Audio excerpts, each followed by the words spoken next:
पटना स्थित राबरी आवास को लेकर राजनीतिक विवाद गहराता जा रहा है। विपक्ष जहां सरकार पर निशाना साध रहा तो वहीं सत्ता पक्ष भी पलटवार करने में जुटा हुआ है। राजनीतिक दलों के नेताओं के बयान सामने आने के बाद यह मुद्दा चर्चा का विषय बन गया है। ऐसे में आपको बता दें कि राबरी आवास लंबे समय से बिहार की राजनीति का एक महत्वपूर्ण केंद्र रहा है। ऐसे में इससे जुड़ा कोई भी घटनाक्रम या बयान राजनीतिक बहस को तेज कर देता है। ताजा विवाद के बाद दोनों पक्ष सामने अपने अपने तर्क रख रहे हैं और जनता के बीच अपनी बात पहुंचाने की कोशिश कर रहे हैं। ऐसे में राजनीतिक जानकारों की मानना है कि आने वाले दिनों में ये मुद्दा और भी गर्मा सकता है, क्योंकि बिहार में राजनीतिक गतिविधियां लगातार तेज हो रही हैं। फिलहाल राबरी आवास को लेकर जारी बयानबाजी ने प्रदेश की राजनीति का पारा बढ़ा दिया है। बिहार की राजनीति में पिछले कुछ समय से चर्चा का विषय बना 10 सर्कुलर रोड स्थित सरकारी आवास अब खाली होने जा रहा है। पूर्व मुख्यमंत्री और बिहार विधान परिषद में नेता प्रतिपक्ष ने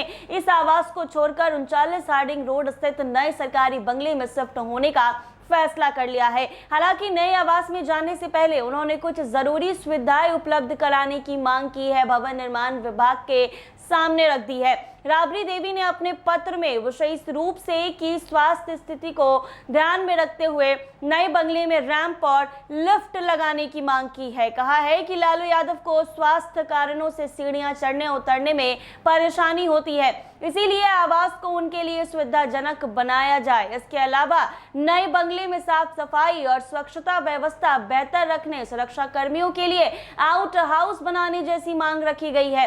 भवन निर्माण विभाग की ओर से इन आवश्यकताओं को देखते हुए निर्माण कार्य शुरू कर दिए गए हैं। काम पूरा होने के बाद राबड़ी देवी अपने परिवार के साथ नए आवास में चली जाएंगी। 10 सर्कुलर रोड स्थित आवास खाली करने का मामला पिछले कई महीनों से बिहार की राजनीति में चर्चा का केंद्र बना हुआ है। लालू यादव और राबड़ी देवी इस सरकारी आवास में लंबे समय से रह रहे थे। सरकार की ओर से आवास खाली करने के लिए लगातार पत्र भेजे जा रहे थे। कुछ समय पहले राबड़ी देवी ने कहा था कि वो बिना उचित व्यवस्था के आवास खाली नहीं करेंगी। इस बयान के बाद सत्ता पक्ष और विपक्ष के बीच आरोप प्रत्यारोप का दौर शुरू हो गया। विपक्ष ने इसे राजनीतिक मुद्दा बताया, जबकि सरकार ने इसे सरकारी नियमों के पालन का मामला बताया।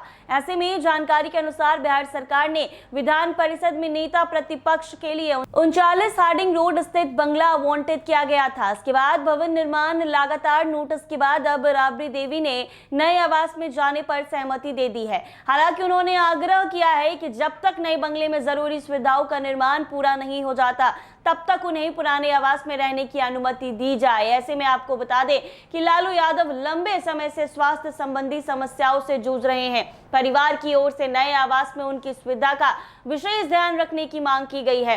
रैंप और लिफ्ट जैसी सुविधाओं में उन्हें आने जाने में आसानी होगी। भवन निर्माण विभाग अब इन मांगों के अनुसार नए बंगले में जरूरी बदलाव कर रहा है। निर्माण कार्य पूरा होने के बाद लालू राबड़ी परिवार ने नए सरकारी आवास में स्थानांतरित हो जाएगा। 10 सर्कुलर रोड आवास से लालू परिवार का भावनात्मक जुड़ाव भी है। लंबे समय तक यह आवास बिहार की राजनीति का प्रमुख केंद्र रहा। अब नए आवास में शिफ्ट होने के बाद भी इस परिवार की राजनीतिक गतिविधियां जारी रहेगी। राबड़ी देवी के आवास परिवर्तन के साथ बिहार की राजनीति में चल रहा ये विवाद फिलहाल खत्म होता दिखाई दे रहा। अब सभी की नजर इस बात पर है कि नए बंगले में सुविधाओं का काम कब तक पूरा होता है और परिवार कब वहां शिफ्ट करता है। अब तो देखने वाली बात होगी कि बंगले को लेकर स्थिरी सियासत और गरमाएगी या फिर नए बंगले को लेकर जो नई मांग की गई है उस पर राजनीति तेज होगी। बने रहे हमारे साथ NBC 24 पर।